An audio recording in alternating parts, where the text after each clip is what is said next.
Ya, teman-teman, hari ini tanggal 18 bulan Maret ya. Setelah penutupan bursa, kita akan menghitung harga wajar teman-teman ya untuk emiten TPIA. Nah, teman-teman ini berdasarkan ada yang nanya kan, Lapke jangan TPIA jelek gimana ya katanya. Dari ATK Stationery. Nah, kita jawab teman-teman ya. Oke teman-teman, tapi sebelumnya saya ucapkan terima kasih kepada teman-teman yang senantiasa support di channel ini, baik yang like, yang nge-share, yang memberikan komentar luar biasa. Tanpa ada teman-teman yang berkomentar, video yang saya bagikan tidak ada manfaatnya. Terus kepada yang telah mendoakan saya terima kasih, mudah-mudahan doa teman-teman dikabulkan, dan saya juga doakan agar teman-teman dalam keadaan sehat walafiat. Yang telah mendonasikan sebagian hartanya teman-teman ya untuk membelikan super thanks ya. Terima kasih ya teman-teman ya. Mudah-mudahan dikalikan 10 kali lipat dan dikembalikan lagi kepada teman-teman.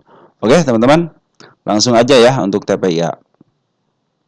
Katanya laporan keuangannya jelek katanya gitu ya. Nah teman-teman, ini adalah net income-nya kuartal 4 ya, dari 187 miliar ke 210 dalam keadaan rugi teman-teman ya. Jadi TPIA itu rugi selama beberapa kuartal nih.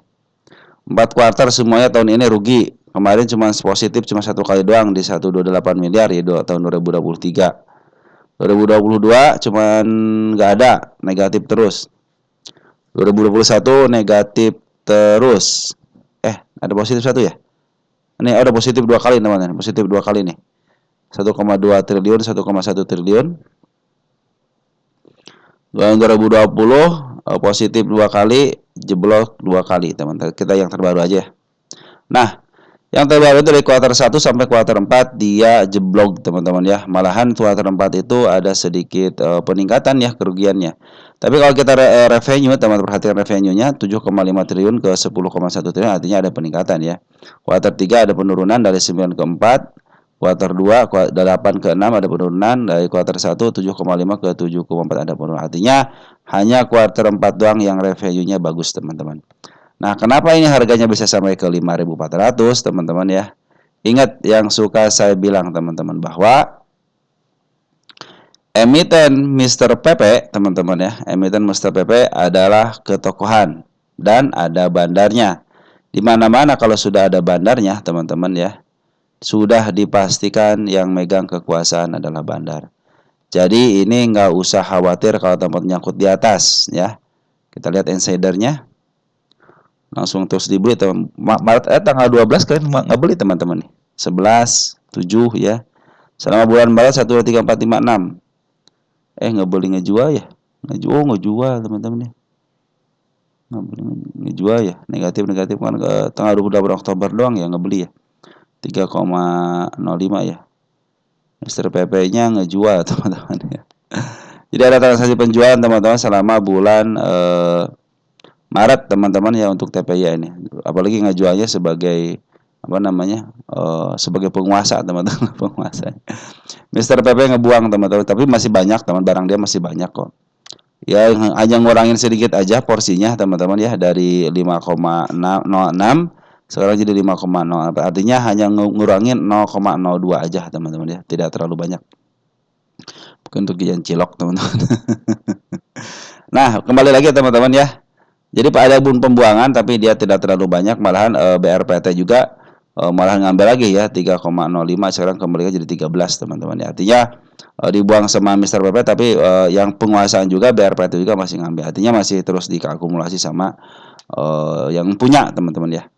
Nah teman-teman kalau perhatikan untuk PR ratio sekarang ini minus 419, artinya 409 itu sudah murni teman-teman, bukan milik fundamental ya.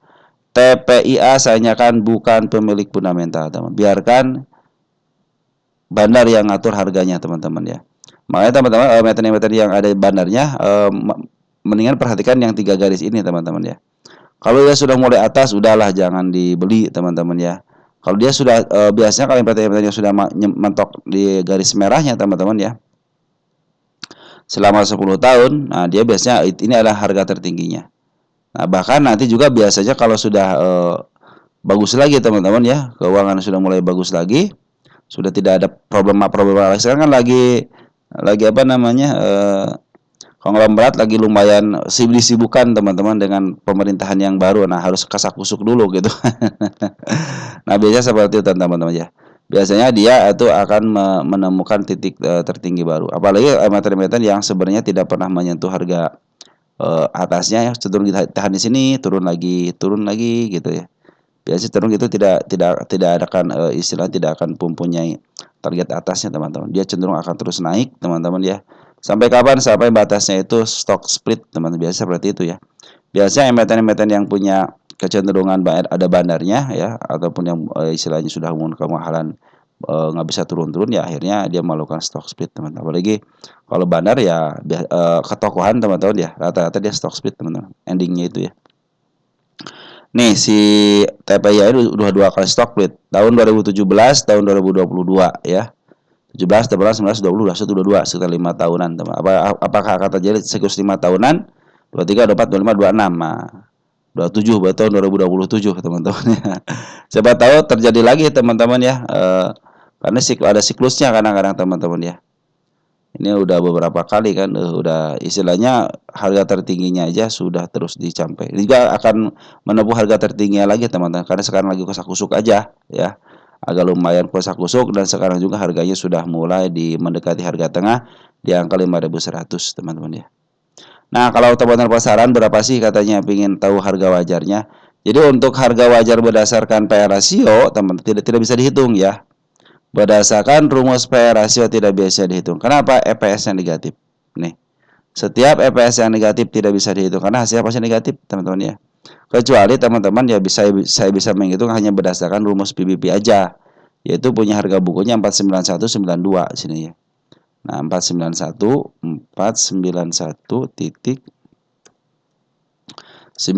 kan? 49192 kan? 491 mana?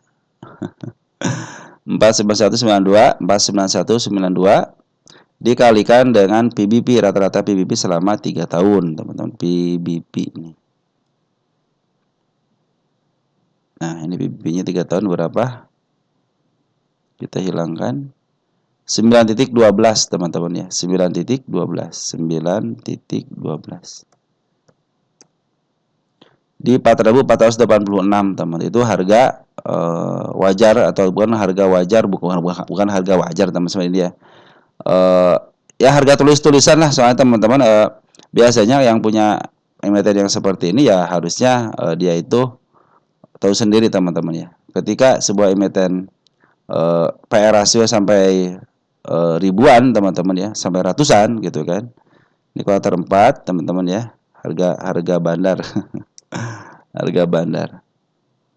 Ini untuk PR rasio negatif ya, untuk PBB-nya di angka berapa? PBB di angka 4486 ya, 4486.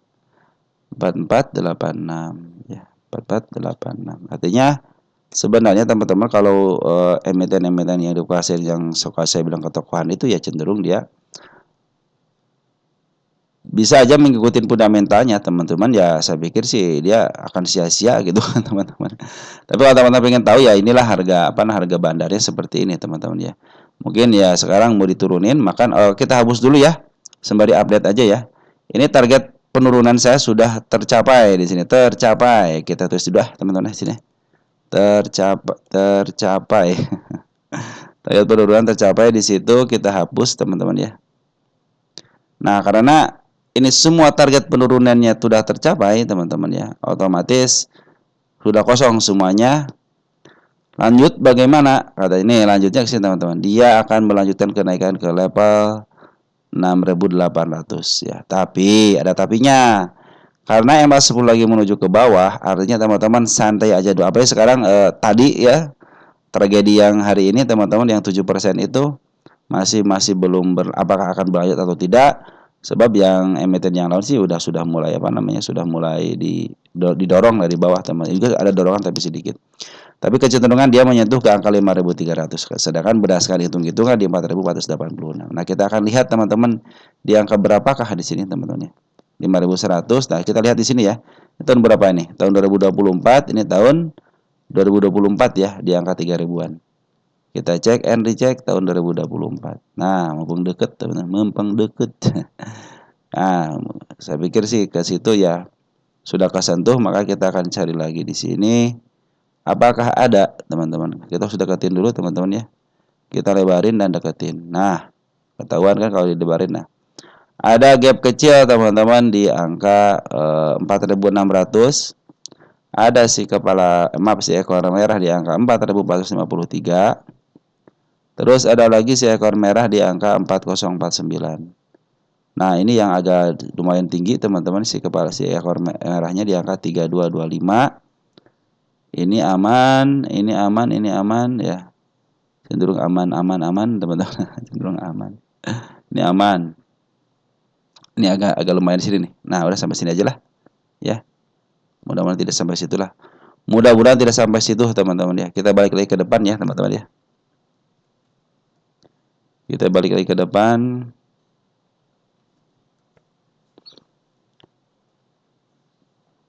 Nah, berarti tinggal ada beberapa lagi ya, teman-teman aja. Nah, teman-teman perhatikan sebenarnya kita kan sini belum update ya, teman. Kita hanya update untuk titik penurunannya aja sudah dihapus semua. Tinggal satu lagi di sini, teman-teman ya. Mudah-mudahan ada pantulan di sinilah, teman-teman. Walaupun tidak ada pantulan sampai ke atas, mungkin ada kematuran sementara ya. Kalau pun tidak jauh, teman-teman ya, ke level 6.300 atau enggak ke angka 6.100 juga mungkin bisa memungkinkan ke situ ya. Kalau sekarang lebih baik teman-teman tunggu aja dulu karena masih belum ada konfirmasi dia akan melakukan kenaikan. Kenapa? Karena si bandar lokal pun belum ada update-annya sama bandar foreign. Apakah bandar lokal sengaja gitu kan untuk mengambil barang yang lebih bawah atau si foreign sengaja ngejual barangnya biar di harga murah untuk diberikan kepada bandar lokalnya. Atau sendiri ini yang mengatur adalah bandar lokal, teman-teman ya. Nah, seperti itu teman-teman. Jadi setelah kalau TPIA mungkin sesuai dengan rencana pengen keturunan ke situ ya. Mungkin kalau yang lain kita akan cek lagi, teman-teman, kita yang lain akan cek lagi setelah kita update jam 17.30 mungkin ada beberapa emiten yang sudah mulai kebuka, teman-teman ya. Oke, teman-teman, untuk TPIA ya perhatikan untuk harga wajarnya ini tidak ada harga wajar, teman-teman, yang ada hanya harga bandar di 234 bahkan nih. PR rasionya 236, artinya sudah tidak masuk akal, teman-teman ya. Apalagi dengan kondisi EPS-nya yang negatif, harganya sampai 5.000 kan tidak masuk di akal, teman-teman ya. Jadi teman-teman ini adalah harga bandar. Jadi kalau teman-teman ingin masuk ke sini, lebih baik teman-teman ikutin aja MA10-nya di bawah candle dan si pungutan dari seorang bandar lokal atau cenderung bagus. Dan ditambah dengan smart money. Smart money itu semua kemarin sudah ngumpul, udah bagus, teman-teman. Ya karena sesuatu hal akhirnya semua rencananya berubah, teman-teman. Dari pungutan bandar lokal sudah bagus, foreign sudah bagus. Smart money sudah mulai, tinggal pematiknya aja. Tapi tiba-tiba kenapa sekarang bisa turun begini, teman-teman ya? Karena emang kalau market maker pinginnya turun, teman-teman ya. Mau diapain juga turun, teman-teman ya. Coba mau diapain? Ya, walaupun secara TA sudah bagus, penguatan sudah bagus, tapi kalau pingin turun ya turun aja. LG YU ya terdeteksi sini turun, teman-teman ya. LG sama YU terdeteksi di jualan sama GR sama teman-teman kita ya jualan. Di sini ada OD ya sama CYP yang ngambil. Kita lihat Poren. Poren keren, teman-teman nih. Ternyata diambil sama Poren, teman-teman ya. Ini tanggal 18 Maret kan. Nih. DR itu 5,2 ribu lot cuma 2,8 miliar, tapi si JP si CC ngambil 25 miliar. Artinya semua barang-barang bandar, bukan bandar kayaknya ini. Kita lihat nanti deh apakah yang termasuk apa tidak ya. Si AO lagi bandar. Semua barang-barang bandar teman-teman diambil sama Poren. Ternyata ini adalah taktik dari seorang Poren untuk mengambil barang di harga murah. Nah, jadi optimis, teman-teman ya. Ke angka 6.823 masih optimis, teman-teman. Tenang aja ya. Target saya aja ke sini, teman-teman, ke angka 9.500, ke angka 8.600. Itu target saya, teman-teman ya, untuk si TPIA ini. Ingat teman-teman, perjalanan saham kita itu bukan 1 atau 2 hari, 1 bulan atau 2 bulan. Ini terus berlanjut, teman-teman ya. Oke, teman-teman, dan sekali lagi saya ucapkan selamat kepada teman-teman yang mengikuti pergerakan dari IHSG sekarang ini. Teman-teman punya pengalaman. Selamat teman-teman punya pengalaman karena kadang-kadang teman-teman pengalaman yang seperti inilah tidak akan dialami sama teman-teman yang lain. Nanti kita akan lihat perubahannya bagaimana dan nanti itu akan menjadi pengalaman teman-teman ketika menghadapi market seperti ini lagi. Oke, teman-teman ya. Oke teman-teman, sekian dulu dari saya, mungkin teman-teman yang bisa saya sampaikan untuk saham TPIA. Tenang saja teman-teman, setiap emiten yang yang dijebol teman-teman, terus dia punya ketokohan, dia tahu cara untuk mengembalikannya. Oke teman-teman, oke, sekian, terima kasih, ciao.